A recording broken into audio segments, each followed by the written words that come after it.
donc la raison pour laquelle je suis avec vous aujourd'hui, et qui intervient dans les écoles de commerce, d'ingénieurs, pour accompagner les étudiants et les alumni sur toute la partie employabilité, mais aussi développement professionnel et développement personnel, c'est aussi très important. On a également la marque Boost Me Up, qui est une plateforme digitale qui accompagne les plus de 45 ans vers le retour à l'emploi, ou qui aussi propose aux entreprises des parcours d'offboarding, mais du coup des parcours bien pensés. Et on a en dernier PG Coaching, qui est tout simplement un service de coaching en développement personnel et professionnel qui est géré du coup par mon mari, parce que oui, on entreprend en couple, mais il ne faut pas déconner, c'est moi le boss. Ensemble, du coup, on va voir les nouvelles méthodes de recrutement. Je suis partie sur plusieurs aspects. L'idée, c'est de se dire à la fois, en tant que recruteur, comment aller chercher des candidats, comment aller capter des candidats. En tant qu'entreprise, quels sont les outils, les astuces qu'on peut essayer de trouver et utiliser au quotidien pour attirer des candidats. Et vous aussi, en tant que potentiel candidat, se dire, OK, où peut se cacher un recruteur, un RH quand on essaye de trouver un job ou qu'on est en poste et qu'on ne s'imagine pas qu'un RH va venir nous débaucher, parce qu'il y en a beaucoup qui le font aussi. Et donc, en fait, la première question que j'ai envie de vous poser, c'est est-ce que vous, dans votre métier ou dans votre secteur, vous savez où se cachent les recruteurs? Comment ils vont faire pour vous trouver? N'hésitez pas, avec le micro ou avec le chat, comme vous voulez pour la réponse. LinkedIn. Ouais, LinkedIn, c'est magique. Pour ma part, je suis du côté recruteur, donc je me demande où se cachent les candidats. Et alors, du coup, LinkedIn. Principalement. LinkedIn, exactement. Welcome to the jungle. Ouais, welcome to the jungle. Pas d'autres idées? Je vois tous les étudiants dans le fond de la classe qui nous regardent loin. Salut les étudiants. Donc, effectivement, il y a plein d'endroits. Alors, vous en avez déjà cité quelques-uns. Alors, vous avez cité forcément LinkedIn en premier, assez logique. Alors, on a après tous les autres job boards, Indeed, qui peuvent exister. On peut les trouver potentiellement aussi sur du Facebook, du Google, du Glassdoor, directement sur le site de l'entreprise. C'est aussi possible. Donc, les recruteurs vont se cacher là, sur leur site carrière, sur des pages Glassdoor, sur une page Google ou en tapant simplement leur nom sur Google. Mais effectivement, LinkedIn est important. Mais effectivement, aujourd'hui, maintenant, les RH et les recruteurs, ils vont se cacher un peu partout. Ils vont se cacher sur les réseaux sociaux au sens beaucoup plus large. Donc, le côté Twitter, Instagram, YouTube aussi, TikTok de plus en plus. Mais ils vont aussi aller là où vous êtes, vous vous baladez de temps en temps. De temps en temps, vous allez aller peut-être sur un événement, une conférence. Le recruteur, il y va aussi. Peut-être que vous utilisez des outils digitaux pour réseauter, comme du Meetup ou des Shapers. Et le recruteur peut aussi y être. La cooptation, c'est aussi un système aujourd'hui pour un recruteur de vous trouver. Quand vous cherchez à vous former, quand vous cherchez à discuter avec vos pairs et à être dans la même communauté, que ce soit de marketing, de vente, de finance, peu importe, et que vous voulez vous regrouper, il y a toujours un petit recruteur qui se faufile et qui essaye lui aussi de rentrer en contact avec cette communauté.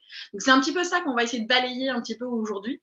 C'est se dire, tiens, où est-ce qu'ils sont? Comment on fait pour les trouver, que ce soit côté candidat ou côté entreprise? Donc, ça servira aux deux. La première question qu'on va se poser, c'est aussi pourquoi les recruteurs et les RH vont sur ces supports pour essayer de nous attirer, pour essayer de contacter les candidats. Déjà parce que de base, on ne va pas recruter uniquement par des offres d'emploi, par les petites annonces comme on fait on dépose une annonce sur LinkedIn, sur l'APEC, sur Pôle emploi, sur Welcome to the Jungle, comme on l'a cité tout à l'heure. On ne va pas faire que ça. Ça, c'était ce qu'on faisait pendant très longtemps. On avait même, pour les plus anciens qui ont connu la recherche avec les journaux papier où effectivement on déposait des annonces dessus. Là, après, heureusement, le digital nous a aidés avec les job boards, mais il n'y a pas que ça. Il y a aussi le côté, on veut être réactif, on veut aller vite, donc on va vouloir sourcer, trouver le candidat le plus vite possible. Et donc, des fois, simplement mettre une petite annonce, ça ne suffit pas. Ça ne va pas forcément attirer les candidats.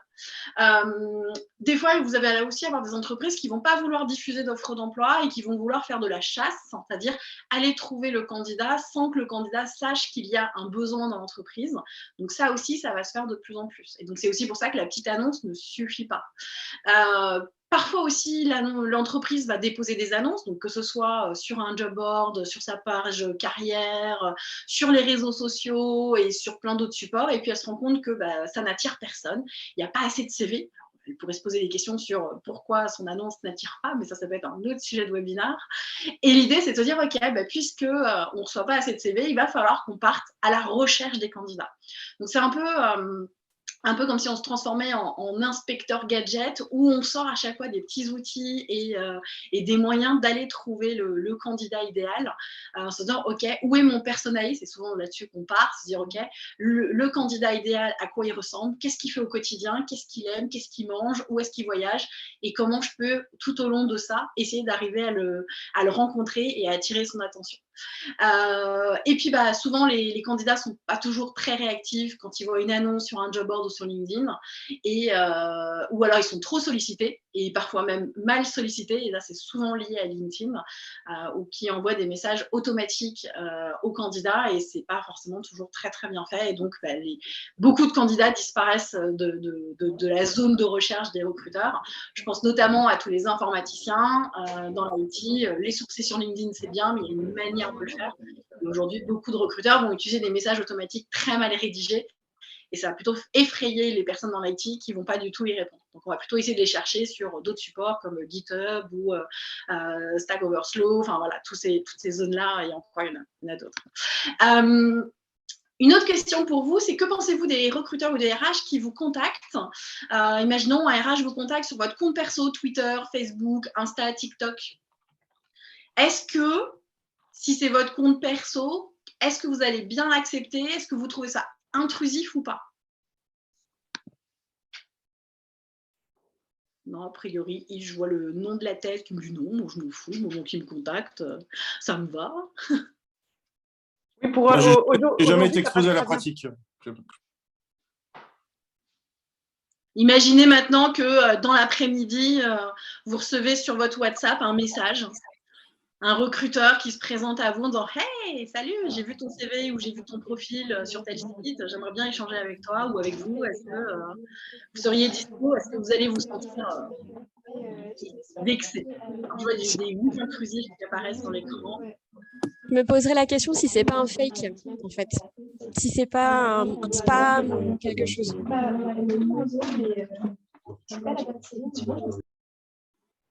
Du coup, je sais pas, oui, ouais, j'avais un fond d'écran qui était bruyant, je savais pas qui c'était. Ok. Ça pourrait être, ouais, si c'est pas un fake, un spam ou un truc où on essaierait de hacker mes données personnelles, c'est vrai qu'on pourrait penser ça, selon s'il y a un lien à cliquer qui pourrait penser que c'est dangereux. Ok, effectivement. Et ça, c'est un gros débat que beaucoup de recruteurs ont en ce moment, justement sur la question de se dire, ok, est-ce qu'on peut contacter des candidats par SMS, par WhatsApp, et est-ce que les candidats vont bien le prendre? Et en fait, quand on interroge les gens, on se rend compte que c'est pas forcément une question d'âge, parce qu'en fait, dans toutes les générations confondues, il y a des gens qui sont pour et des gens qui sont contre. Donc, ça va vraiment dépendre de quel est l'usage qu'a chacun de cet outil, et est-ce que ça va être apprécié. Aujourd'hui, il y a quand même de plus en plus d'entreprises qui vont utiliser justement le côté math skills ou la publicité, notamment à travers YouTube, pour essayer de cibler les bonnes personnes à partir de vidéos, pour justement cibler de potentiels candidats. Donc ça, c'est des choses qui vont être utilisées où en fait le recruteur va utiliser des technologies à la fois de marketing et de growth marketing en disant ok, moi le persona de mon candidat idéal, il ressemble à ça, il regarde tel type de vidéo, et donc potentiellement je vais essayer de l'attirer à travers de la pub. Pendant qu'il regarde une vidéo qui l'intéresse, une de mes pubs va apparaître et je vais avoir envie qu'il clique dessus pour découvrir mon entreprise, mon offre d'emploi, mon secteur d'activité, mon métier. Donc ça peut être à la fois du recrutement, on va dire entre guillemets, par anticipation, simplement parce qu'on sait que c'est un marché qui recrute beaucoup et donc l'entreprise veut régulièrement avoir un vivier de candidats potentiels, soit il y a un vrai besoin urgent de l'entreprise et donc elle passe aussi par la publicité pour essayer de capter plus rapidement. Il y avait quelques années, il y avait des entreprises qui faisaient de la pub sur Mythique, Donc, sur les sites de rencontres, on se disait, mais pourquoi ? Parce qu'il y a peut-être des célibataires qui cherchent du boulot. Et donc, pas mal d'entreprises avaient commencé à faire de la publicité sur Mythique en disant, vous cherchez l'amour, vous cherchez peut-être un travail, donc potentiellement, on peut peut-être essayer de se rencontrer et discuter. Donc, c'était aussi une approche de dire, OK, on sort des sentiers battus et on va là où se promène notre candidat potentiel, en fonction de ce qu'il fait dans sa journée ou pendant son week-end. Et ben, on va essayer à ce moment-là d'essayer de capter son attention. Donc, ça peut être aussi un endroit où on peut vous repérer. Tout à l'heure, c'est vrai que j'ai parlé des deux, à la fois du côté si on vous contacte sur votre Facebook privé ou sur votre Insta privé, et pareil sur le SMS ou le WhatsApp.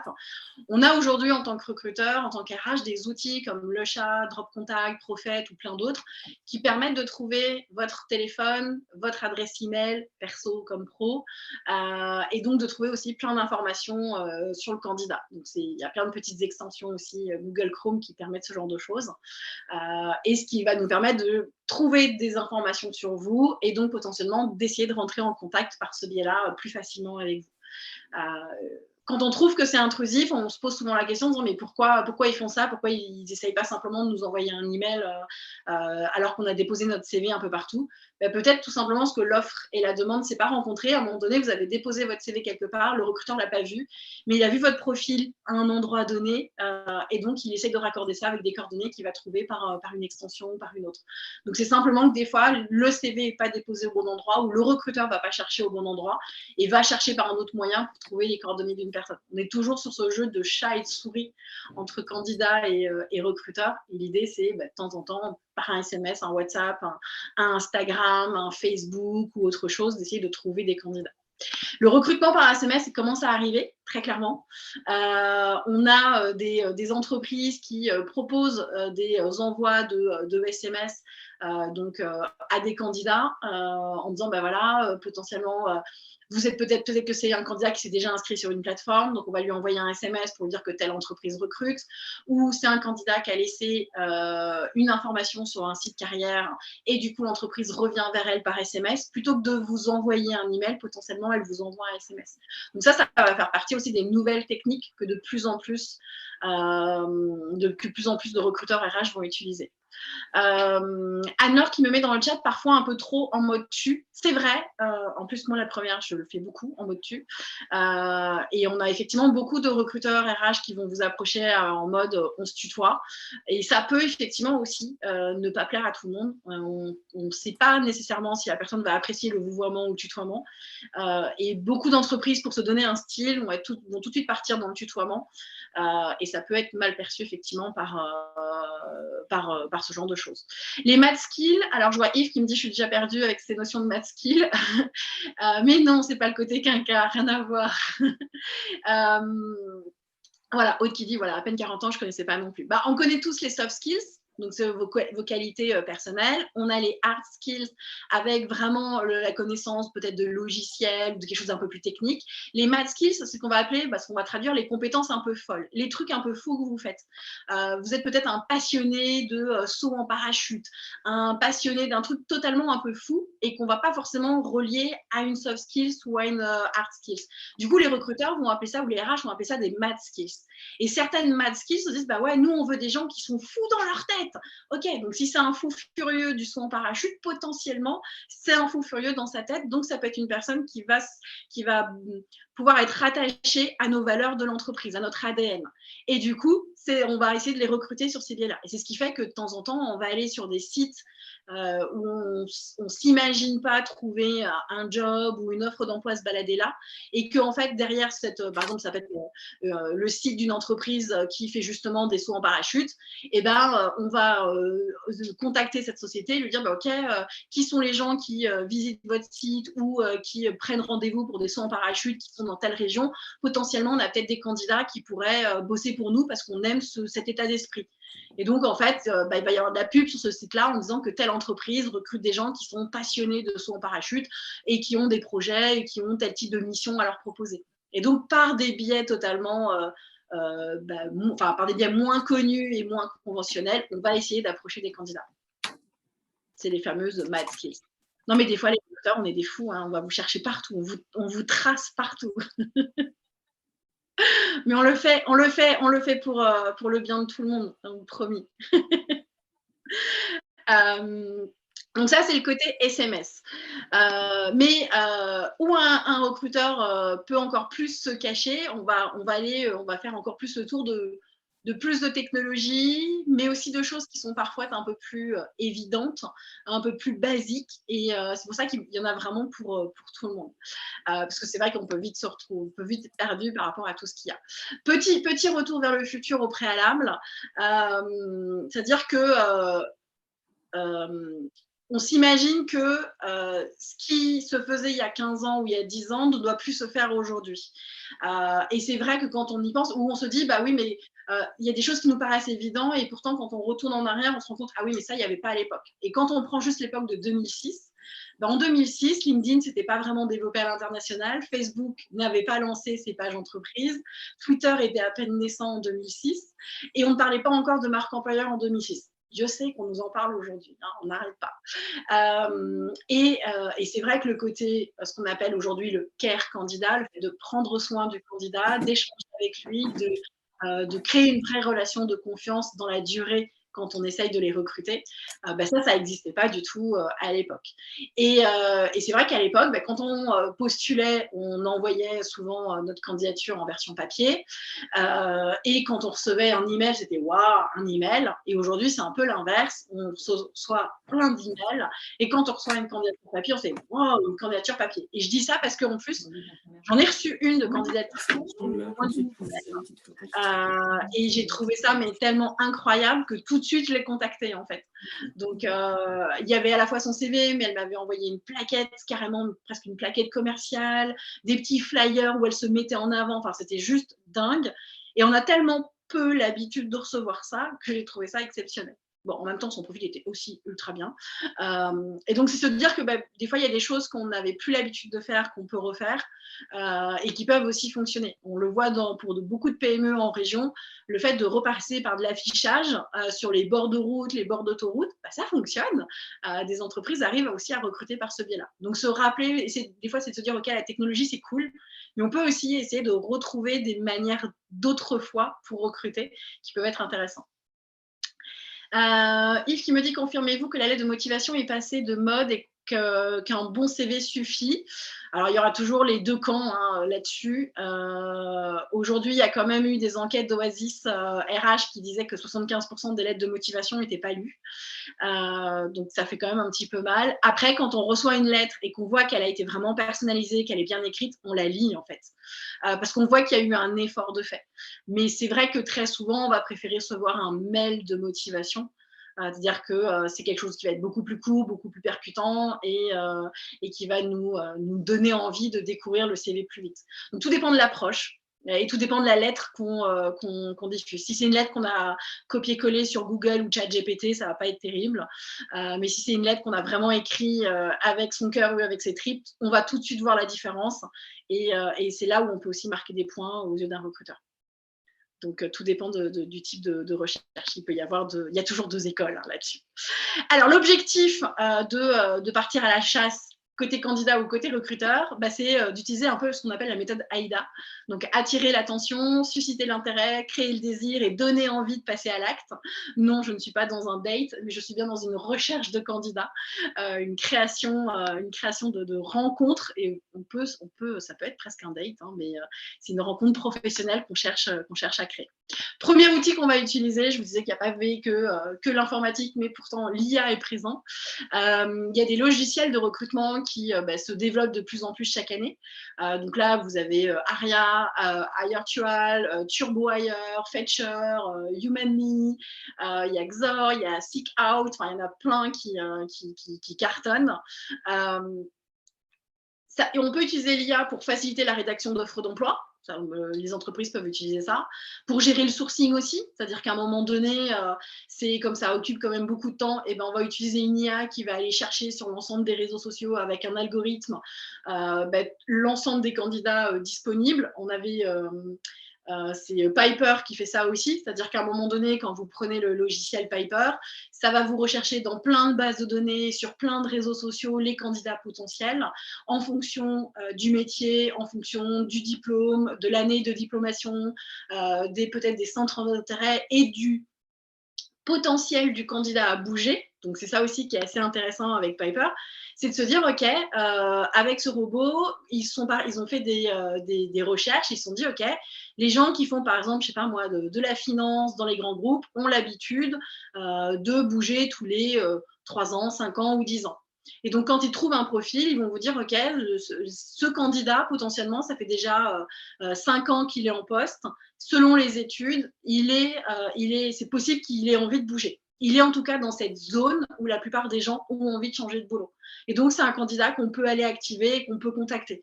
Et donc, Piper se charge d'aller, pareil, chercher les coordonnées pour essayer de rentrer en contact avec ce candidat. Donc ça peut être aussi des outils assez intéressants pour rentrer en contact avec les candidats beaucoup plus facile. Donc ça, c'est le côté faciliter le sourcing, faciliter le matching, parce qu'à un moment donné, se dire, OK, en fonction parce que le temps de chercher les candidats sur l'ensemble des réseaux, on peut avoir un outil qui va, lui, chercher de manière automatique avec, pareil, toujours ce fameux algorithme, et qui va voir rapidement si les candidats sont disponibles, ont envie de bouger. On peut aussi, avec des tests de matching, maintenant, on connaît tous aussi les tests de personnalité, mais on peut faire aussi des tests pour vérifier les aptitudes physiques, mentales, ou les fameuses du coup, soft skills avec les tests. Tout ça, ça va aider à faire de la préqualification et donc de potentiellement trouver des candidats qui n'avaient pas indiqué d'avoir envie de bouger ou d'être disponibles sur le marché, mais on va aller les chercher, on va aller les titiller un petit peu, se dire, OK, est-ce que ça te dirait de… Et on va leur poser des questions. Donc ça peut être aussi intéressant.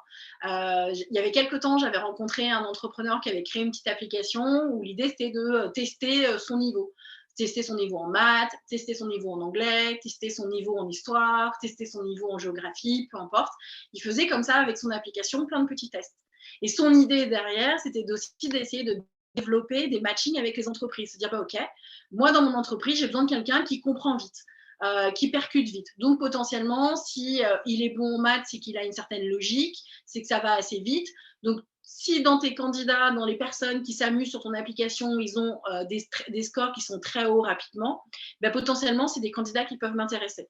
Et donc, derrière, l'idée, c'est de créer tout un canal de discussion en disant, OK, vous êtes venu faire un test de maths, vous avez eu le meilleur score. Saviez-vous que telle entreprise recrute des candidats avec vos qualités? Et hop, le candidat, la personne qui venait faire le jeu, recevait du coup potentiellement une offre d'emploi ou la possibilité d'échanger. Donc, en fait, quand on joue sur des applications mobiles qui, de base, ne sont pas prévues pour recruter, et derrière, à travers les soft skills, peuvent se cacher un recruteur qui dit « Hey, ça tombe bien, j'aimerais bien vous trouver ».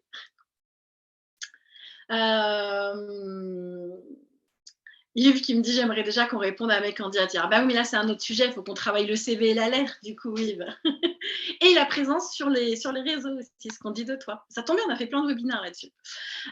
Et on a aussi forcément toute la partie chatbot. Le chatbot qui va vous arriver sur un site, qui va du coup vous aider, vous allez poser une question et qui va répondre à vos questions. Alors, on a le chatbot juste l'idée de questionner, je veux postuler chez vous, ok, le chatbot va vous indiquer comment postuler et comment va se passer les prochains échanges, mais aussi on peut avoir des chatbots qui vont un peu plus loin et qui potentiellement vont vous poser des questions et déceler des choses et qui du coup vont être un petit peu plus intelligents que les autres pour essayer de vous orienter vers une offre d'emploi peut-être que l'entreprise a. Donc vous arrivez sur un site, vous n'aviez pas envisagé d'être recruté, et le chatbot va vous poser des questions de plus en plus pour justement essayer d'identifier en vous un potentiel candidat et vous faire recruter. Donc, ça peut être des choses qui peuvent fonctionner aussi pour les entreprises et on peut avoir un éventail de questions parce que derrière, tout dépend de ce qu'on rentre comme scénario de questions pour avoir un processus ultra complet. C'est très utilisé par les commerciaux, mais on pourrait tout à fait l'utiliser d'un point de vue RH. Tout va bien jusque-là? On continue. Les avis candidats, c'est aussi une manière d'aller trouver des candidats et d'aller aussi de se rendre intéressant aux yeux des candidats. Là, c'est plus comment attirer des candidats qu'autre chose. On en parle de plus en plus, le côté la réputation d'une entreprise, on sait que c'est important. Les candidats qui cherchent du travail veulent avoir quand même une idée assez précise de quelles sont les entreprises où ils vont peut-être travailler, quelle est l'ambiance, quelle est la culture. Et quand vous allez au restaurant, quand vous allez voir un film au ciné, quand vous allez vous balader quelque part, vous mettez peut-être un avis sur le lieu que vous avez visité. Un avis sur le restaurant, sur l'accueil, sur la nourriture, sur le prix, un avis sur le cinéma, le film que vous avez été allé voir au cinéma. Vous allez dire si vous avez aimé le film, si au contraire les critiques n'étaient pas intéressantes. Vous laissez votre avis. Et les gens qui ont travaillé pour une entreprise laissent aussi des avis, du coup, que ce soit sur Glassdoor, sur Indeed, mais il y en a plein d'autres. On peut laisser des avis sur les pages jaunes, sur Trustpilot, sur Facebook, sur les pages entreprises Google. Et en fait, à partir de là, vous allez pouvoir envoyer des signaux forts aux candidats en disant, regardez, on a plein d'avis de candidats, plein d'avis de nos salariés, bons, moins bons ou très bons, et on réagit en fonction. Et ça veut dire que les candidats potentiels vont considérer l'ensemble de ces réponses et vont même trouver ça des fois plus important que l'avis lui-même. C'est vraiment les réponses aux avis, c'est-à-dire les réponses que vous allez faire aux avis des candidats vont avoir une répercussion ultra importante. Allô. Et ouais. Allô. Ouais, c'est moi. Je n'avais pas branché mes AirPods. Vous allez bien? Oui. Ouais, super, ouais. Vous avez une question du coup ou pas? Ah non? J'ai désactivé le son parce que je pense que... Elle devait être au téléphone. On a créé des conversations, mais peut-être pas du coup. Et en fait, il y a eu une enquête qui a démontré que 75% des demandeurs d'emploi sont susceptibles de postuler à un emploi si l'employeur gère activement sa marque employeur, cette fameuse marque employeur. C'est-à-dire que si on voit qu'il y a des avis positifs ou négatifs quelque part, mais que l'entreprise a pris le temps d'y répondre et d'y répondre de manière intelligente, ça va donner envie aux gens de se dire « Ok, c'est une entreprise, je peux lui faire confiance ». Comme tout le monde, des fois ça se passe bien et des fois ça se passe mal, mais en tout cas, elle est là pour répondre aux avis, elle se montre transparente. Et ça va donner une envie supplémentaire à un candidat de postuler. Bon, après, s'il n'y a que des avis négatifs, forcément, les personnes ne vont peut-être pas avoir envie d'y aller. Mais l'idée, ça va être d'arriver à gérer ça. Et donc ça peut être un très bon moyen d'attirer des candidats. Et je fais souvent le lien avec LinkedIn. Quand les gens me disent « Non, mais dès que sur ma page, j'ai un avis négatif, je le dégage », je leur dis surtout pas, il faut y répondre.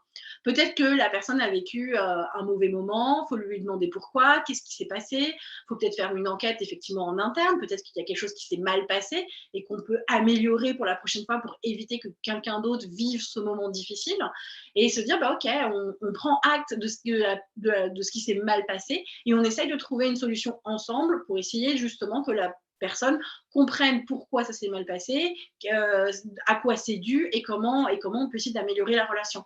Et souvent, quand on s'excuse et qu'on essaie de trouver une solution, on se rend compte que les candidats, d'un coup, ils disent « Ok, c'est cool, merci », et la tension redescend. Et donc, c'est ça aussi qui va être ultra important, c'est comme dans n'importe quelle relation, on prend une relation de couple, il y a quelque chose qui se passe mal, et si on s'explique et qu'on communique, subitement, la tension peut redescendre. C'est exactement la même chose avec les candidats. Et les candidats vont apprécier cette démarche de transparence et ce côté des fois un peu mea culpa qu'on peut tous avoir, on peut tous déraper sur un truc. Et c'est aussi important de faire ce côté mea culpa. Donc ça, c'est ces petites choses qui peuvent attirer des candidats. Donc ça peut être intéressant pour les entreprises. Un grand mot, l'inbound marketing ou l'inbound recruiting. En fait, c'est un principe sur lequel les entreprises, l'idée, ça va être qu'elles vont chercher des candidats ou des candidats qui n'ont pas l'intention d'être des candidats, c'est-à-dire des personnes, tout simplement. Et en fait, l'objectif, c'est d'attirer du monde, d'attirer potentiellement, comme c'est mis là, d'attirer des inconnus, des gens qui n'auraient jamais envisagé de travailler pour cette entreprise, ou de s'intéresser à ce secteur d'activité ou de s'intéresser à ce métier. Et en fait, on va échanger avec eux par plein de petits leviers, par du contenu très souvent. Alors, on peut avoir des articles de blog, on peut avoir des newsletters, on peut avoir de la vidéo, on peut avoir un peu de relations presse, ça peut être sur des annonces dans des job boards. Il peut y avoir plein de choses, de l'événementiel, enfin, tout est possible, et se dire, bah, OK, tout ça, on va construire un chemin pour que régulièrement, les gens qui ne nous connaissent pas commencent à nous découvrir, commencent à s'intéresser à nous, potentiellement se disent, OK, votre métier, ça peut être intéressant, ou votre secteur, ça peut être intéressant, et on va essayer de les transformer, justement, en futurs collaborateurs, pour qu'ils aient envie de rejoindre l'entreprise et de s'y épanouir. Ça, c'est le côté de ce qu'on appelle l'inbound recruiting. C'est en gros aller chercher des parfaits inconnus et essayer de les transformer non pas en clients, mais en collaborateurs, parce que ça vient un peu du marketing. Et c'est, comme on dit, c'est attirer des candidats passifs que l'on convertit à un moment donné grâce à du contenu, souvent sur le web. Mais ça peut être un SMS, ça peut être une newsletter, ça peut être vraiment plein de choses. Vous avez tous vu à un moment donné, sur peu importe le site, c'est les entreprises qui vont proposer à d'autres professionnels un livre blanc, l'accès à quelque chose, en échange de coordonnées. Là, ça peut être ça aussi, c'est-à-dire quelque chose à destination d'un futur candidat, d'un candidat passif, en disant, bah voilà, vous vous intéressez à telle chose, laissez-nous telle information et on vous l'envoie par email ou en téléchargement. Ben, c'est un moyen d'approcher le candidat et potentiellement de le transformer en candidat actif. Et ça, c'est des choses qui vont fonctionner de plus en plus, qui prennent du temps, pour le coup, parce que c'est forcément une démarche sur du long terme, et c'est une démarche qui va être complémentaire aux offres d'emploi et aux choses un peu plus classiques de la recherche de candidats. Le marketing par email, c'est aussi quelque chose qui fonctionne beaucoup. Alors là, j'ai pris l'exemple par exemple d'un email qui est envoyé par Toyota. L'idée, c'est qu'une fois qu'une entreprise a recueilli des informations sur un candidat, et ben on va garder cette information, on va l'organiser aussi et on va faire des campagnes de marketing d'emailing. C'est-à-dire qu'on va envoyer des emails à une liste de contacts. Et dedans, on ne va pas essayer de lui vendre une offre d'emploi, on va simplement lui partager des valeurs, on va lui partager certaines connaissances, on va lui partager des bonnes pratiques, on va lui partager des conseils, des astuces, que ce soit pour lui dans le cadre de sa recherche d'emploi, ou on va lui parler d'une nouveauté dans l'entreprise. On ne cherche pas à lui dire « Allez, viens postuler chez nous », mais par un biais des fois un peu déguisé, on peut lui dire, bah voilà, savais-tu que, là je prends l'exemple de Toyota, savais-tu que chez Toyota, voilà comment on gère la carrière des collaborateurs, ou voilà comment on détecte les hauts potentiels. On partage simplement une actualité qu'on aurait pu trouver sur un article, un blog ou autre. Mais on le partage à une cible qu'on a déjà un peu repérée. Ça peut être des candidats qui sont passifs dans des bases de données. Et ça, typiquement, quand on est recruteur et qu'on gère des grosses bases de données, à un moment donné, on a des candidats qu'on ne réactive pas, qui sont des candidats qu'on a peut-être plus, avec qui on n'a pas échangé depuis 6 mois, 1 an, 2 ans, 3 ans, 5 ans, 10 ans. Bon, RGPD, on n'est plus censé les avoir à ce moment-là. Mais ça veut dire que si on arrive à garder le lien avec eux, simplement en leur donnant des actualités, des informations, peut-être qu'à un moment donné, le candidat va dire « Ah, au fait, ça me plairait bien de revenir travailler chez Toyota ou de découvrir Toyota et les carrières qui sont possibles de faire. » Et donc, ça peut être un moyen de réactiver un candidat qui était passif et de le réactiver en mode actif. Donc ça peut être aussi des moyens qui peuvent être utilisés. Ce qui veut dire aussi que quand vous êtes candidat, que vous avez envoyé votre CV dans une entreprise, potentiellement, vos coordonnées sont utilisées par l'entreprise pour justement essayer de vous relancer à un moment donné par email. Donc, côté candidat, et donc là, c'est un message pour les étudiants, mais aussi pour les alumni, c'est quand vous allez postuler, au besoin, créez-vous une adresse email qui est dédiée à votre carrière. Pas forcément l'adresse email que vous utilisez au quotidien, qui est votre adresse email pour échanger avec les parents, les copains ou sur d'autres sujets.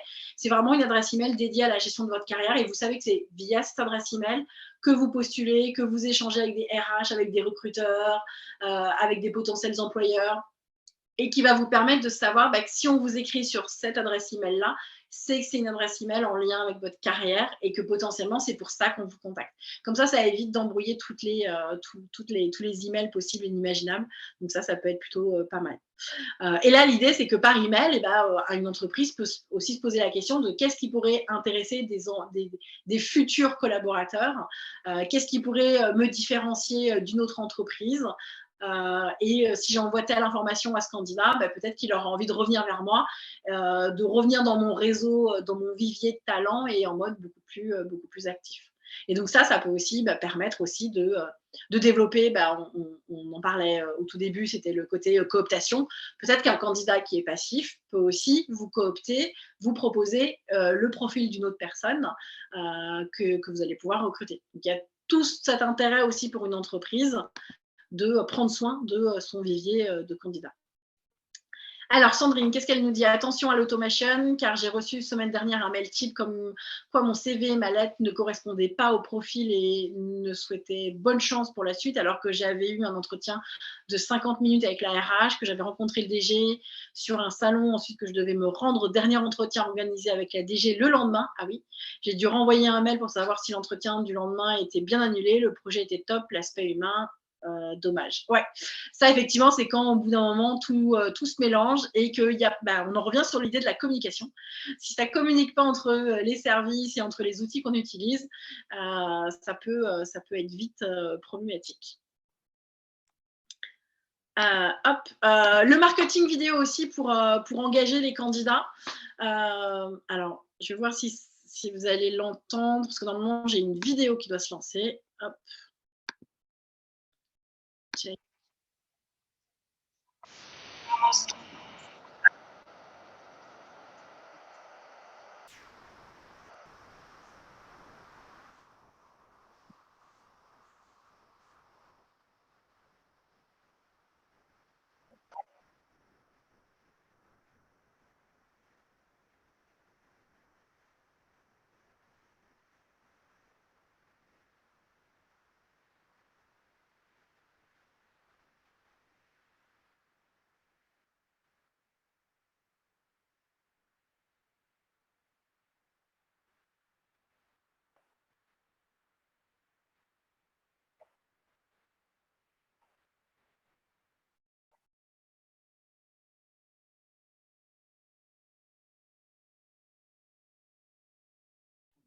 Pardon de me dire un peu tard, j'ai l'impression que nous, on n'entend rien de notre côté. On n'a pas de son, Amélie. Vous n'avez pas le son, c'est dommage. En fait, c'est une vidéo qui présente justement, qui présente l'entreprise. Et donc, c'est un côté un peu marque employeur. Et l'idée, c'est de valoriser une entreprise, de faire parler les salariés de l'entreprise. Donc, ça peut être des vidéos comme on en retrouve des fois sur Welcome to the Jungle.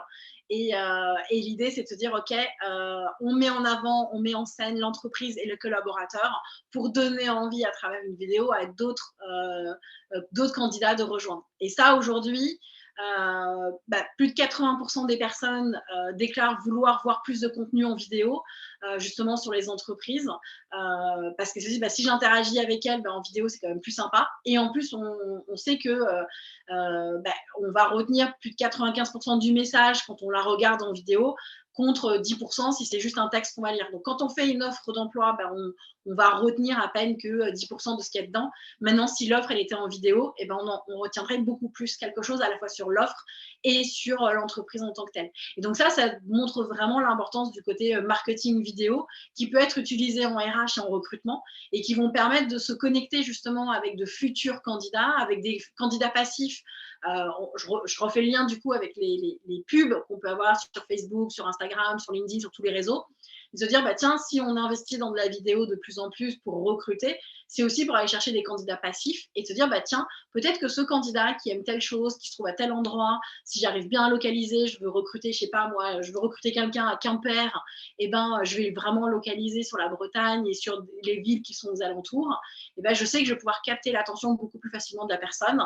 Et même si peut-être le coût est un peu plus élevé, mais je vais pouvoir recruter potentiellement beaucoup plus rapidement. Et en même temps, ça va permettre de présenter vraiment la culture de l'entreprise, d'informer sur ce que fait l'entreprise, de mettre en évidence, comme ici, même si vous n'avez pas pu avoir le son, les témoignages des collaborateurs, où chacun expliquait ce qu'ils avaient ressenti pendant leur premier jour, sur leur démarrage de carrière chez eux, ce qu'ils avaient apprécié dans l'entreprise. Et normalement, la vidéo se termine par une pub ou, même si c'est une pub générale, mais par l'information que l'entreprise recrute et qu'il ne faut pas hésiter à la rejoindre. Et donc ça, c'est des vidéos témoignages qui fonctionnent de plus en plus et auxquelles les entreprises peuvent vraiment utiliser pour aller capter des candidats et les attirer de plus en plus. Donc ça, c'est le côté vidéo. Et après, il y a la prise de contact avec les annonces Google. On en voit peu encore et je trouve ça assez dommage parce que pour le coup, quand vous avez votre page, votre profil entreprise sur Google, en fait, on pourrait directement mettre ce qu'on appelle des call to action, c'est-à-dire des appels à l'action pour justement essayer de rentrer en contact avec des candidats. Donc aujourd'hui, il y a un candidat qui va chercher un job, il va aussi souvent démarrer sa recherche sur Google, il va taper la fonction qu'il recherche. Et si on arrive à associer ça avec une pub ou avec simplement une page entreprise bien présente, on peut mettre un formulaire de contact pour indiquer que l'entreprise recrute. Donc ça, c'est aussi des moyens pour un recruteur d'aller trouver des candidats. Et ça, c'est, je trouve, ultra intéressant d'afficher les emplois qui sont disponibles sur une fiche à côté de la fiche entreprise. Je trouve ça ultra astucieux, en fait. On le fait pour des avis consommateurs, et là, on va le mettre pour mettre en avant, pour attirer le futur candidat, qu'il soit actif ou passif, à trouver des informations et se dire « Ah ouais, tiens, telle boîte recrute, j'y avais pas pensé ». Et il y a souvent le « j'y avais pas pensé ». Faut pas oublier, quand on cherche du boulot, on a souvent tendance à aller vers les entreprises que l'on connaît parce qu'elles ont des noms connus, parce qu'elles ont un pouvoir pour être visibles et du coup, c'est vers elles qu'on va.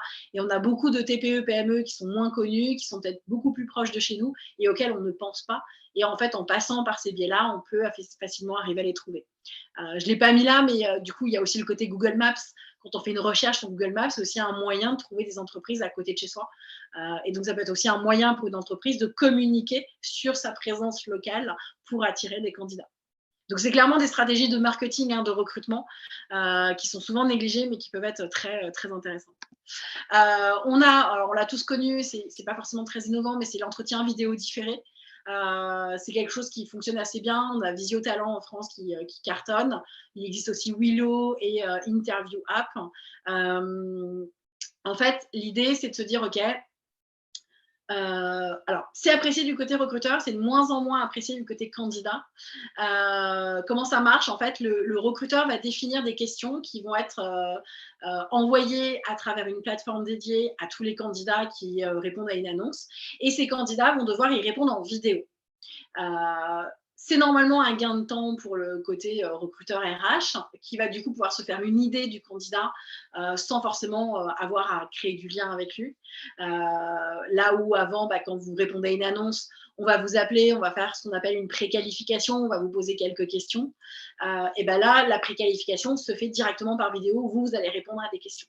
Par contre, pour le côté candidat, l'entretien, effectivement, ça va permettre de répondre à plein de questions. À un moment, vous allez pouvoir vous préparer, donc c'est un moment où vous êtes à l'aise, vous êtes chez vous. C'est un univers que vous connaissez parce qu'il n'y a pas le stress du face-à-face avec le recruteur. Mais par contre, la vidéo, elle n'est pas évidente pour tout le monde. Et donc, il y a beaucoup de candidats qui n'apprécient pas du tout cet exercice d'entretien, mini-entretien en vidéo, ce que je peux comprendre. Parce que tout le monde n'est pas forcément à l'aise à l'idée de parler à un robot. En plus, vous avez le chrono, vous savez que vous êtes limité en temps pour faire la réponse. Donc, ça peut aussi générer un stress. Vous ne savez pas où regarder, donc vous regardez un peu partout et vous ne savez pas s'il faut regarder bien la caméra, si vous voulez lire un peu vos notes ou quoi que ce soit. Donc, ça peut être déstabilisant et ça peut être un biais encore, un biais de discrimination aussi quand le recruteur va lui prendre le temps d'écouter cette vidéo. En fonction de l'attitude du candidat, ça peut jouer aussi en sa défaveur, alors que ça se trouve, le candidat était ultra compétent. Donc ça aussi, ça peut être des éléments qui peuvent être un peu difficiles. Donc c'est pareil, il y a toujours des pour et des contre. Je ne suis pas une grande fan pour le coup des entretiens en vidéo. Je préfère échanger avec les gens en direct, même si c'est sur un petit laps de temps. Mais vous avez quand même des entreprises qui vont privilégier ce type de recrutement. Alexandre qui nous dit « Pour l'avoir passé en tant que candidat, je trouve ça très difficile, beaucoup plus stressant qu'un vrai entretien. » Parce qu'il n'y a pas l'échange, donc on ne voit pas comment l'autre réagit en face. On ne voit pas si potentiellement on donne une bonne ou une mauvaise réponse. On était sur les escape games, les serious games, où justement l'idée c'est de faire découvrir des métiers, des secteurs et de tester les compétences des gens. Donc que ce soit sur de l'anglais, soit sur de la logique, soit sur une capacité à travailler en équipe, sur le côté relationnel aussi. Donc les escape games et les serious games permettent ce genre de choses et donc les entreprises les utilisent de plus en plus. Donc je vous avais pris l'exemple de PwC, Marriott, la Société Générale, les banques, beaucoup, L'Oréal, BNP, voilà, qui utilisent beaucoup de ce genre de choses.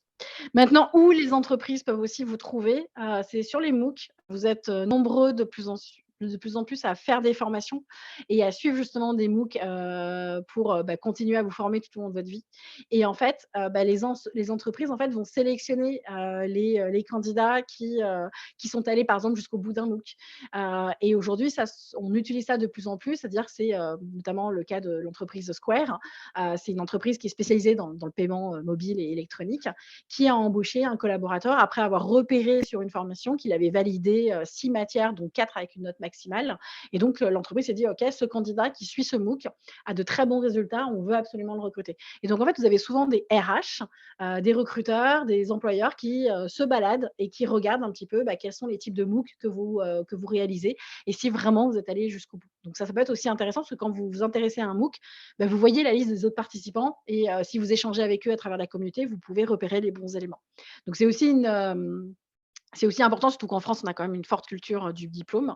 Et comme on sait qu'à peine 14% des candidats qui suivent un MOOC vont jusqu'au bout et arrivent à obtenir une certification, on se dit qu'un candidat qui potentiellement irait jusqu'au bout d'un MOOC est un candidat qui est vraiment motivé et que ça peut être très, très intéressant de l'avoir. Je vois des messages qui disent: «Nous n'avons pas la présentation par contre. Les problèmes techniques constituent l'une des clés du recrutement». Oui. Vous voyez la présentation ou au cas où? Juste pour être sûr. Ouais? OK. Oui, Oui, c'est bon maintenant. OK, nickel, merci. Donc ça, c'est les MOOC. Et les MOOC, on peut les trouver notamment sur LinkedIn. Vous savez, LinkedIn Learning, vous y avez accès. LinkedIn, première CVTech disponible au monde, quand même, on tient à le préciser. On sait que 95% des sourceurs, des recruteurs l'utilisent quotidiennement. Et en fait, vous allez pouvoir justement repérer les MOOC ou les formations, les LinkedIn Learning que les gens écoutent, que les gens regardent. Et vous voyez souvent en dessous, on a les infos sur les apprenants. Qui sont les apprenants qui regardent LinkedIn Learning? Et là, j'ai pris, par exemple, moi, j'avais juste pris une formation et j'ai vu qu'il y avait 632 personnes qui aimaient ce contenu, 15 000 personnes qui avaient commencé à l'apprendre. Et donc, on peut commencer à suivre et à s'intéresser à tous ces gens qui suivent des MOOC, qui suivent et qui écoutent du LinkedIn Learning et se dire, OK, toi qui es en train de faire ce LinkedIn Learning, potentiellement, tu es un candidat qui m'intéresse, tu es en train de te former sur une compétence qui m'intéresse, tu étais ouvert d'esprit sur tel sujet et c'est un sujet qui est important pour nous. Et donc, l'entreprise, le recruteur va commencer à t'approcher en te disant, voilà, j'ai vu que vous vous intéressiez à tel LinkedIn Learning et va potentiellement proposer un échange, une rencontre, de discuter, se dire, OK, c'est un candidat qu'on peut mettre dans notre vivier, qui peut nous intéresser à un moment donné.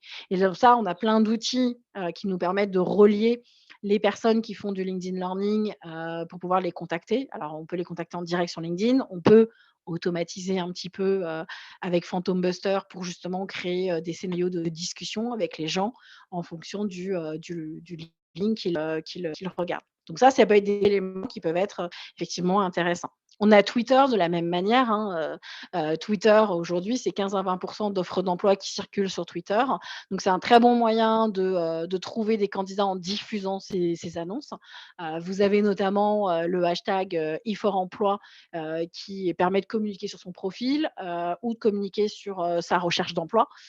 Et c'est aujourd'hui selon les métiers et les secteurs, vous avez beaucoup de personnes qui sont quand même toujours sur Twitter. Si vous voyez passer une annonce, ça peut être un bon moyen de capter du coup des candidats. Et puis, ça peut être aussi un bon moyen de regarder un petit peu les profils qui sont sur LinkedIn et qui potentiellement peuvent nous intéresser aussi. Il y a moyen de sourcer à travers Twitter avec plein de petits logiciels X ou Y et qui vont permettre justement de se dire, OK, je cherche un candidat qui est un féru de jeux vidéo, il est peut-être sur un Discord ou il est peut-être sur Twitter. Et je vais aller sur les canaux de discussion discussion qui parle de jeux vidéo ou qui parle d'entrepreneuriat. On a l'émission Qui veut être mon associé. Si on veut quelqu'un qui a l'esprit intrapreneurial, eh ben, on va regarder sur Twitter les fils de discussion autour de ces sujets et on va essayer de détecter des potentiels, détecter des candidats et se dire, OK, lui, j'aime bien son discours, j'aime bien la manière dont il échange. Je vais essayer de rentrer en contact avec lui et voir si il est ouvert à l'idée de peut-être trouver un nouveau job ou de démarrer quelque chose chez nous. Donc, ça peut être aussi des moyens de capter l'attention de candidats. On parlait au tout début aussi de la partie cooptation. La cooptation sur les réseaux sociaux, ça fonctionne de plus en plus et c'est se dire, OK, en un clic, je peux mettre en relation, l'ensemble de mon carnet d'adresses.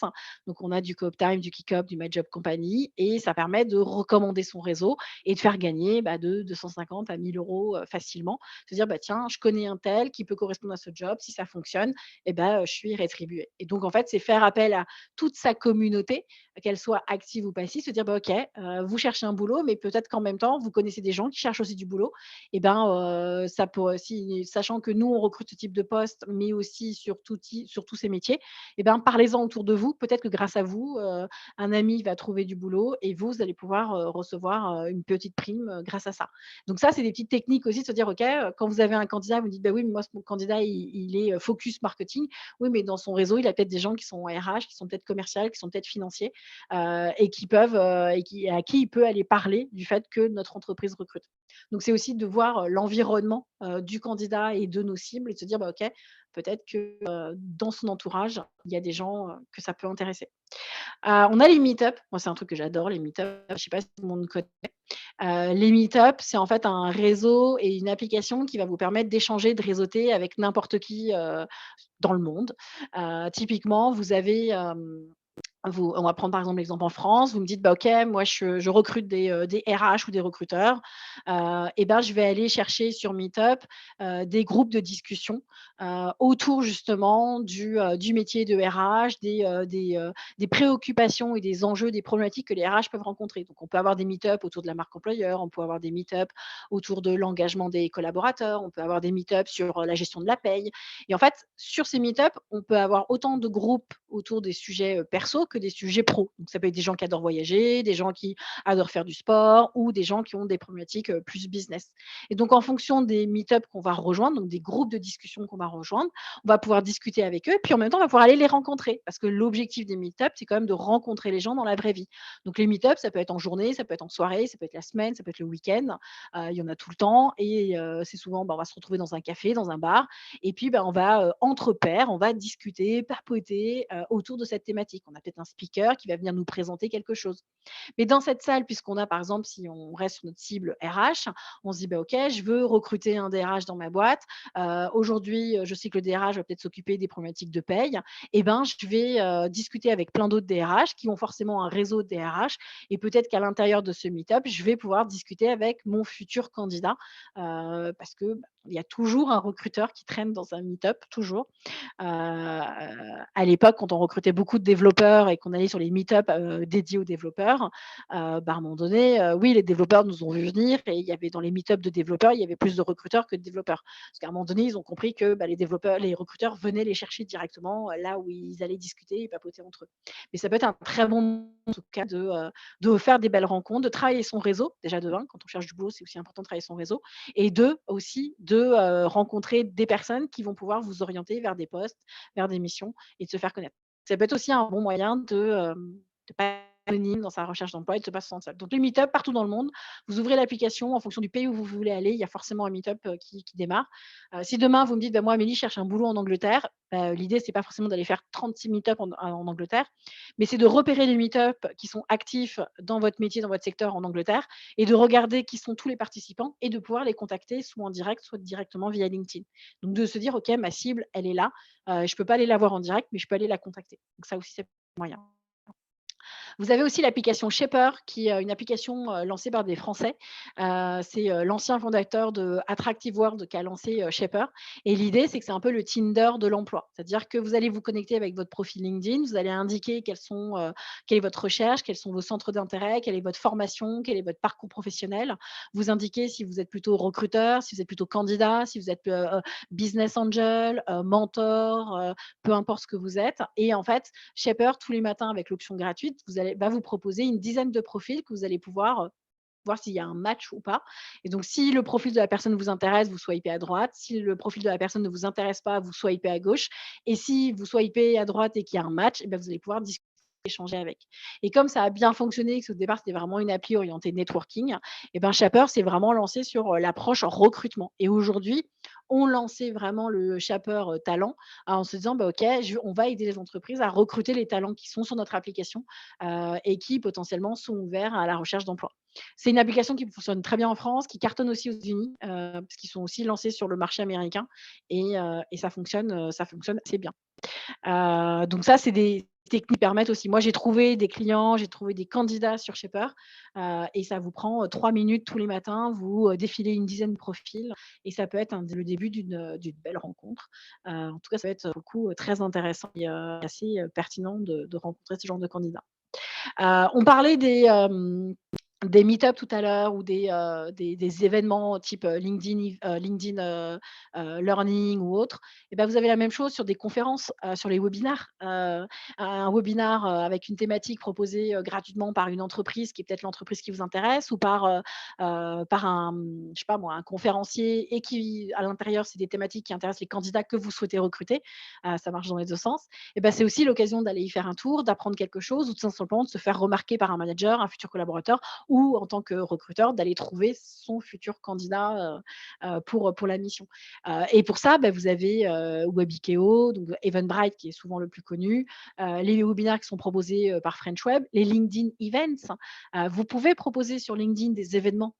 Et ben, quand vous proposez un événement sur LinkedIn, que ce soit en tant qu'entreprise ou en tant que simplement pour parler d'un sujet, je reprends l'exemple du RH, la gestion de la paye en 2023, et ben, vous savez que plein de RH vont s'inscrire à ce webinaire. Ben, si c'est vos cibles, ben, vous devez aussi y être. Ce qui va être intéressant sur la partie de LinkedIn, c'est que vous allez avoir accès aux participants. Dès lors que vous indiquez que vous êtes intéressé par un événement sur LinkedIn, vous avez accès à la liste de tous les participants. Et donc, vous allez pouvoir rentrer dans un canal de discussion avec tous ces participants. Et peut-être dedans se trouve l'entreprise de vos rêves ou le candidat de vos rêves. Donc, ça peut être aussi un moyen de les repérer. Si vous avez des questions, n'hésitez pas. Du coup, j'ai un peu accéléré pour rattraper le retard de la coupure, mais voilà, n'hésitez. On a toujours sur LinkedIn les LinkedIn Groups qui vont fonctionner exactement de la même manière. Vous choisissez un groupe sur LinkedIn qui vous intéresse. Donc, quand vous êtes sur la barre de recherche LinkedIn, sur l'accueil de LinkedIn, vous indiquez, par exemple, je sais pas, on reprend l'exemple des RH, ressources humaines. Vous cliquez non pas sur le fait que vous cherchez une personne ou une entreprise, mais que vous cherchez un groupe. Là-dessus, LinkedIn va vous indiquer tous les groupes qui contiennent le mot ressources humaines. Alors, il en existe beaucoup. Vous allez pouvoir sélectionner ceux où il y a le plus grand nombre de personnes inscrites à l'intérieur. Vous demandez à rentrer dans le groupe. Donc, il y a un modérateur qui va vous dire oui ou qui va vous dire non. Dès lors que vous allez pouvoir rentrer dans le groupe, vous allez pouvoir avoir de l'actualité liée à ce groupe dédié. Donc là, c'est le métier des RH. Et derrière, surtout, ce qui va être intéressant, c'est que vous allez pouvoir rentrer en contact avec tous les membres de ce groupe. Donc là, j'avais pris l'exemple d'un groupe de DRH où il y a plus de 16 000 membres. Si je veux, je peux écrire un message en direct à ces 16 000 membres sans avoir de restriction de la part de LinkedIn. Parce que là où normalement, on a un compte gratuit sur LinkedIn, on est restreint par le nombre de mises en relation qu'on va faire ou par le nombre de messages que l'on va envoyer. Et bien là, en passant par les groupes, on a 0 restriction. Et donc, c'est ce qui peut être très intéressant. Alors, vous pouvez être membre de maximum 100 groupes sur LinkedIn. Vous allez me dire, Amélie, 100 groupes, c'est déjà pas mal. C'est vrai. Mais quand on est recruteur, du coup, on s'inscrit dans plein de groupes. Parce qu'en fonction des cibles qu'on va rechercher, si on cherche des commerciaux, des informaticiens, des marketeurs, des financiers, et ben, on va s'inscrire dans tous les sites qui intéressent nos cibles en disant, OK, je vais aller sourcer dedans qui sont les personnes les plus actives, qui sont les personnes qui partagent du contenu. Je vais aller découvrir des profils que peut-être je n'avais pas l'habitude de voir ailleurs. Et je vais me dire, OK, potentiellement, ça, c'est intéressant. Je vais pouvoir échanger avec lui. Donc, LinkedIn Events, du coup, je vous l'avais fait. Pareil, vous pouvez voir à chaque fois, quand il y a un événement qui vous intéresse sur LinkedIn Events, vous pouvez voir quel est le nombre de personnes qui vont participer à l'événement. Donc, si vous voyez qu'il y a, je sais pas moi, 300, là, par exemple, on a 343 participants pour cette thématique, peut-être que vous avez votre futur candidat qui est à l'intérieur. Vous avez la communauté Slack. Je ne sais pas si tout le monde connaît. Slack, c'est un outil collaboratif et qui va permettre d'échanger, discuter, alors souvent au sein d'une entreprise ou à mettre des canaux de conversation. C'est un peu comme un WhatsApp amélioré. Et puis, du coup, vous avez des communautés qui se construisent. Moi, je suis active dans plus de 20 communautés Slack, mais des communautés de RH, de grosses marketeurs, de commerciaux. Vous avez des Slack par thématique. Et donc, on va se retrouver entre pairs sur ces Slack, ce qui peut être aussi un bon moyen de trouver des candidats. Typiquement, si demain, je dois recruter un recruteur, je sais où je vais le trouver. Je ne vais pas passer une annonce sur LinkedIn. Je vais directement aller dans les communautés où ces personnes sont présentes.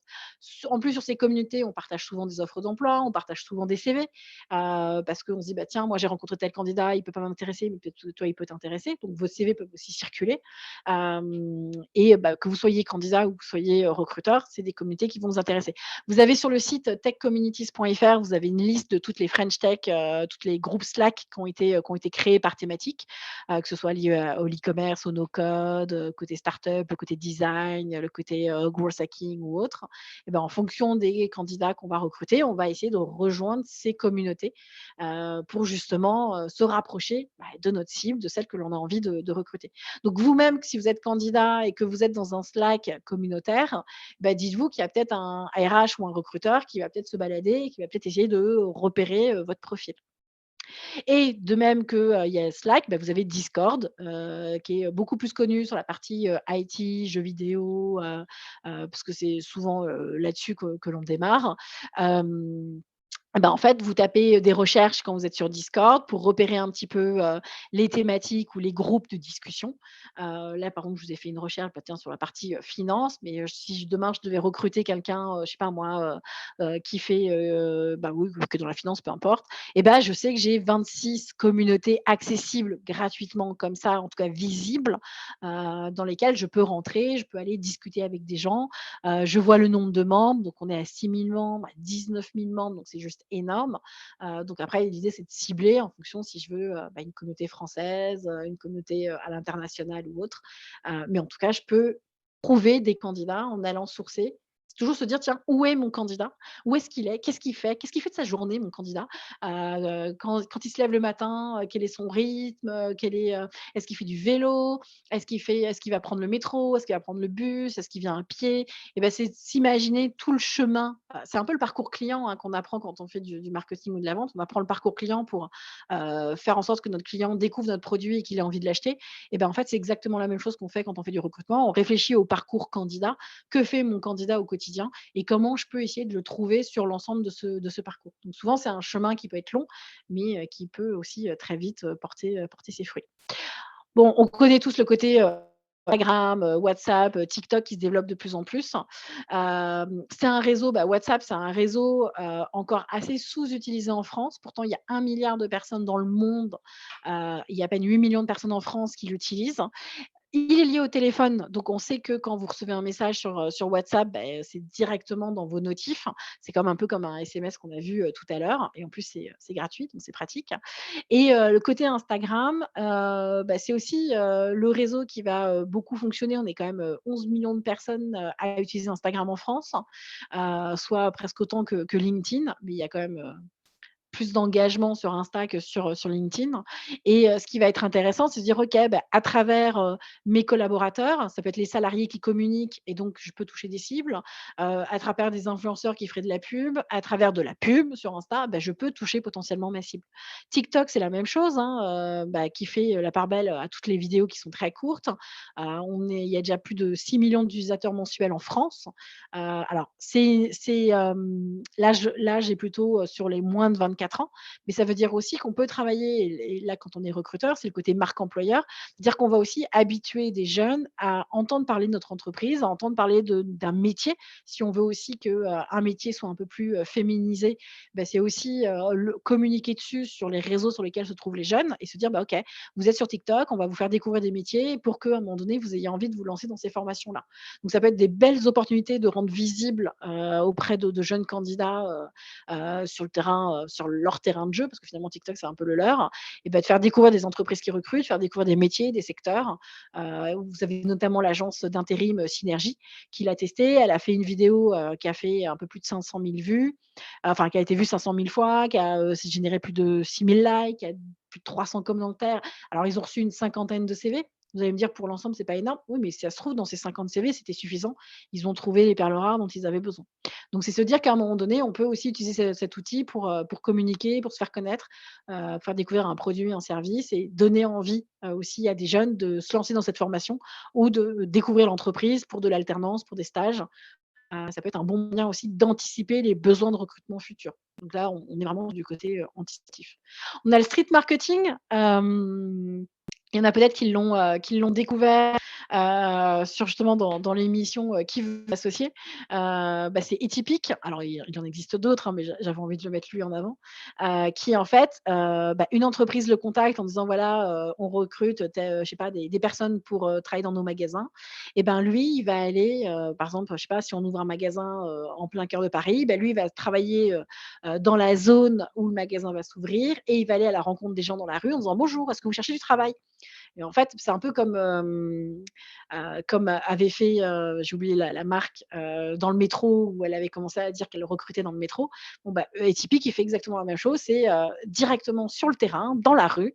Il va au contact des gens pour leur dire: «Hello, est-ce que vous recrutez? OK. Est-ce que vous pouvez me parler un petit peu de vous?» Donc il fait presque des mini entretiens pour après présenter les entreprises. Dire: voilà, on a telle entreprise qui recrute. Est-ce que ça peut vous intéresser? Est-ce que vous connaissez quelqu'un que ça peut intéresser? Et ça fonctionne plutôt bien. D'ailleurs, ils cherchent, pour ceux que ça intéresse, ils cherchent des investisseurs pour l'aider à se développer. Donc ça peut être partie des nouvelles techniques. Et puis, on va pas oublier les réseaux alumni, hein. Forcément, j'étais obligée d'en parler quand même. Oui, quand on est, que ce soit sur LinkedIn ou ailleurs, quand on est recruteur, on va regarder la page école sur LinkedIn. On va regarder qui sont les personnes qui sont passées par là et qui ont fait une formation. Et potentiellement, on va aller les contacter en disant, voilà, vous avez fait telle école. Peut-être que le recruteur a lui-même fait cette école. Et donc, du coup, alors c'est un biais cognitif, je sais, mais du coup, il va avoir envie plus facilement d'aller recruter un ancien de son école ou un jeune diplômé de son école en disant, OK, je connais le parcours, je sais comment les têtes bien faites qui sortent de mon école et donc du coup, j'ai envie d'aller recruter quelqu'un qui a fait mon école. Donc ça peut aussi être utile du coup d'avoir un profil LinkedIn bien à jour et qui référence bien aussi le lien avec l'école et d'être actif avec les alumni parce que potentiellement, on ne sait jamais, un recruteur peut traîner parmi toutes les solutions et tous les événements que va proposer aussi l'école. Quel chiffre que je voulais aussi vous partager, que je trouvais important, 50% des rencontres se font dans le cadre des études supérieures. Donc, c'est le fait de travailler son réseau parce que c'est aussi quelque chose qui va faciliter les recrutements à un moment donné. 92% des cadres interrogés pensent que la confiance est un critère clé du réseau. Donc, si vous êtes en confiance quelque part, pour réseauter et pour vous faire connaître, pour recruter une personne, ce sera d'autant plus facile. Les femmes comptabilisent en moyenne 50 contacts dans leur carnet d'adresse, contre 72 pour les hommes. Mesdames, n'hésitez pas à réseauter, vous allez voir, c'est du pur plaisir. C'est d'échanger avec les gens, c'est apprécier, discuter, les découvrir. C'est ça aussi qui est formidable quand on réseaute. C'est découvrir des métiers, découvrir des personnes et prendre du plaisir à aller discuter avec des personnes qu'on ne connaît pas. C'est ça aussi, travailler son réseau. 33% des femmes tirent un bénéfice d'ouverture et d'inspiration grâce à leur réseau, contre 25% pour les hommes. Donc en plus, ça vous inspire quand vous le faites. Donc j'ai juste envie de vous donner encore plus le courage de le faire et d'aller vers des gens que vous ne connaissez pas, qui ont peut-être justement fait la même formation que vous et qui sont peut-être sur des métiers différents, mais des métiers qui vous intéressent. Et allez réseauter avec eux. On ne sait jamais, ça peut être le début de quelque ce qui va être important, c'est aussi le côté stop aux idées reçues, de se dire que c'est parce qu'on faisait comme ça à une époque qu'il ne faut plus le faire. Les acteurs du roman essayent de changer beaucoup de choses, d'améliorer l'existant aussi, d'améliorer les offres d'emploi, d'avoir ce qu'on appelle les offres d'emploi optimisées avec de la vidéo, avec un chatbot, avec plein de choses. Donc, on teste aussi plein de choses quand on est recruteur et qu'on est RH, parce qu'on essaye toujours de s'améliorer, qu'on essaye toujours de mieux réussir à matcher l'offre et la demande, parce qu'on sait que c'est toujours ce qui est problématique, d'arriver à matcher tout ça. C'est aussi de voir le potentiel au lieu de l'existant. Et donc là, c'est plutôt un message pour les RH et recruteurs. C'est de se dire, OK, quand on a des candidats dits passifs, c'est aussi de se dire comment je peux le rendre actif et comment je peux aider ce candidat à peut-être voir autrement sa carrière. C'est aussi un de nos rôles. Et c'est de se dire que tiens, le candidat qui a peut-être fait tel type de parcours, peut-être qu'à un moment donné, il y a eu un trou dans son parcours, mais je dois essayer d'aller voir au-delà. Et ça aussi, ça va être des choses qui vont être importantes. Et se dire, de voir toujours se dire comment va se développer ce candidat, quelles sont les compétences qu'il peut encore acquérir, et de se dire, tiens, quand je vois un jeune diplômé, je ne vais pas lui dire non parce qu'il n'a pas assez d'expérience, je vais plutôt entretenir le lien avec lui parce que je sais qu'en l'accompagnant, à un moment donné, on va créer du lien, et plus on crée du lien, plus ce sera facile pour moi peut-être de le recruter dans 3 ou 5 ans quand il aura du coup tout le bagage que je souhaite pour ce type de poste. Surtout si on est sur des postes récurrents, ça va être important de travailler sa base de candidats. La marque employeur doit répondre aux besoins et attentes des candidats. Ça aussi, on le sait tous, le côté quête de sens, flexibilité, équilibre, vie perso, vie pro. C'est aussi des questions dont il faut se poser quand on recrute des personnes. C'est prendre aussi en considération ce genre de choses, sinon on ne peut pas y arriver. Moins de 50% des offres d'emploi sont accessibles aux candidats par l'intermédiaire des sites d'emploi et des cabinets de recrutement. Oui, parce qu'en fait, aujourd'hui, il existe encore une part importante de ce qu'on appelle le marché caché, qui est justement le moyen par le réseau, entre autres, mais aussi par tout ce qu'on a pu voir aujourd'hui, qui est aussi un moyen de découvrir les candidats. Donc, effectivement, il n'y a pas que les offres d'emploi quand on cherche du boulot. C'est aussi se dire que quand je réseaute, et donc quand je fais un meet-up, quand j'apprends, quand je continue à me former avec du LinkedIn Learning ou autre chose, potentiellement, je travaille mon réseau et je peux me faire repérer par un recruteur. Donc, toutes ces actions que vous allez faire pour essayer de trouver du boulot peuvent avoir une incidence sur votre carrière. Et je trouve ça plutôt cool de se dire potentiellement, il y a toujours quelqu'un quelque part qui peut peut-être veiller sur moi. L'escape game, c'est du 64% des répondants quand on leur dit est-ce que vous aimeriez vous faire recruter par un escape game. C'est une enquête qu'avait réalisée Assess First. Donc ça, je trouve ça plutôt cool, qui estime que cette technique est assez innovante et fiable. L'entretien par vidéo différé, donc comme on l'a vu, est jugé innovant pour 59% des candidats, mais seulement 39% vont l'estimer fiable parce qu'il y en a même 63%, elle a vu tout à l'heure qu'on se sent mal à l'aise des fois avec cette technique. Les questionnaires de personnalité sont appréciés par 78% des personnes qui ont répondu à l'enquête, et 63% estiment cette technique innovante et 58% la trouvent même fiable. Donc ça, c'est aussi une bonne nouvelle. Et de plus en plus d'entreprises, vous avez notamment PeopleIn qui recrutent en fonction des soft skills des personnes, donc ils vont faire beaucoup de mise en situation ou qui vont interroger les gens et non pas sur l'existant de leur parcours, mais sur leur potentiel. Donc ça, je trouve ça aussi une belle innovation pour recruter autrement. Et les tests de raisonnement sont appréciés par 67% des répondants et 57% l'estiment fiable. C'est toujours pour voir un petit peu votre manière de réfléchir et de réagir à des situations données qui ne sont pas forcément les situations de votre travail, mais juste dans la vie de tous les jours, qui va vous permettre de détecter aussi des qualités et de se dire, OK, si la personne raisonne comme ça au quotidien, dans son travail, elle raisonnera de la même manière. Donc, ça peut être un potentiel candidat qu'on peut recruter. Voilà ce que j'avais envie de vous partager aujourd'hui. Et surtout, est-ce que vous êtes prêts à sortir de votre zone de confort pour mieux recruter ou être mieux recruté à votre tour aussi? C'était un petit peu la dernière chose que je souhaitais vous partager aujourd'hui. Désolée d'avoir été speed sur la fin. Et désolée de toute cette coupure, de tous ces problèmes techniques. Si vous avez des questions, n'hésitez pas à ouvrir votre micro. C'est avec grand plaisir que je répondrai. Soyez pas timide.